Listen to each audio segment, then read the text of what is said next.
السلام علیکم ورحمۃ اللہ وبرکاتہ۔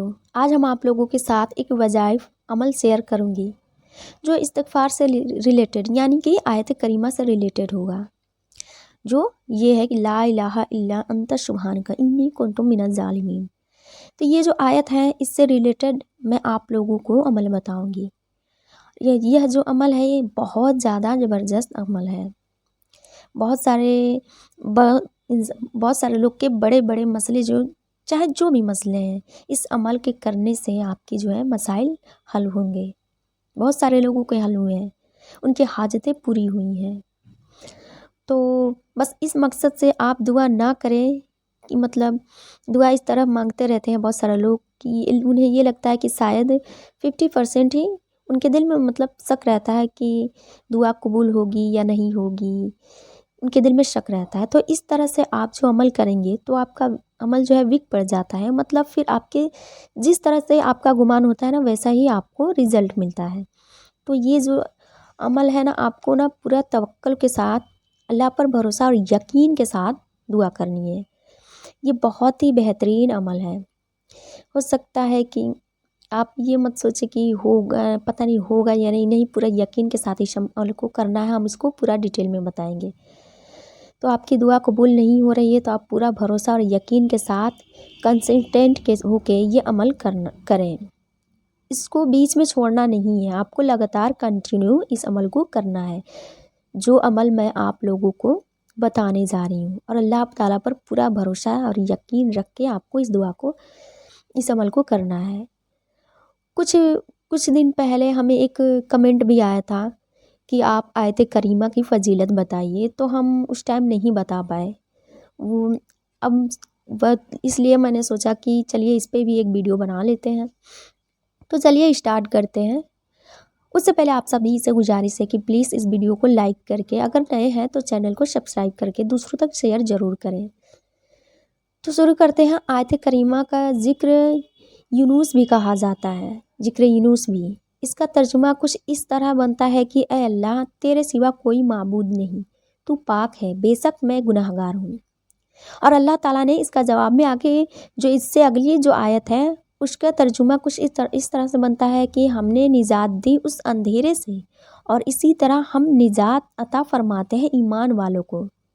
یعنی کہ حضرت یونس علیہ السلام نے جب مچھلی کے پیٹ میں تھے تو جب یہ دعا مانگی تو اللہ تعالیٰ نے ان کی اس دعا کو قبول فرمایا۔ اور حضور صلی اللہ علیہ وسلم نے فرمایا کہ جو شخص اپنے کسی بھی مقصد کے لیے اس دعا کے ساتھ اپنی حاجت کو مانگتا ہے تو اللہ تعالیٰ اس کی دعا کو ضرور قبول فرماتا ہے۔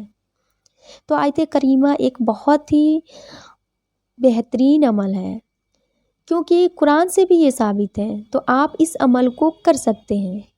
اب جیسے اللہ تعالیٰ خود فرما رہا ہے کہ کثرت سے استغفار کرو، تو آیت کریمہ بھی استغفار کی ایک فارم ہے۔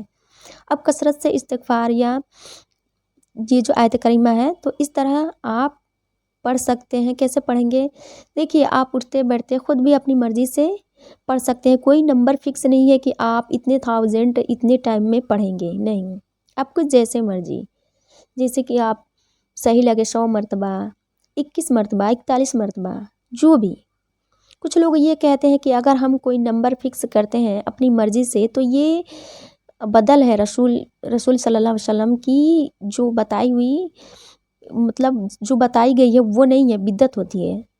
تو پوائنٹ یہ ہوتا ہے کہ اپنی مرضی سے اپنی آسانی سے آپ کر سکتے ہیں۔ اگر اپنی مرضی سے کر رہے ہیں کہ مطلب ہمیں اتنے 1000 پڑھنا ہے تو یہ جائز ہے۔ اور بدعت کیا ہوتا ہے کہ اگر کوئی بھی یہ سمجھ کر رہا ہے کہ ہمیں اتنے ہی 1000 پڑھنا ہے کیونکہ یہ سنت ہے، جائز ہے، فرض ہے، تو یہ دین سمجھ کر اسے پڑھنا بدعت ہوگا۔ اس لیے کہ قرآن حدیث سے کہیں بھی ثابت نہیں ہے کہ اتنے 1000 کرنا سنت یا جائز ہے۔ تو آپ اپنی مرضی سے جتنا چاہے ہو سکتا ہے آپ اتنا پڑھ سکتے ہیں۔ ہاں بزرگان دین پہلے کے جو بزرگان دین تھے انہوں نے عمل کیے تو جتنے 1000 انہوں نے کیے، جیسے کہ 100 مرتبہ ہو یا 1000 مرتبہ ہو، جتنے بھی ہو، تو ان کو اتنے بار کرنے کے بعد، عمل کرنے کے بعد سے انہیں جو ہے نا فائدہ حاصل ہوا، تو انہوں نے آگے بھی دوسرے کو عمل بتایا کہ میں نے اتنے 1000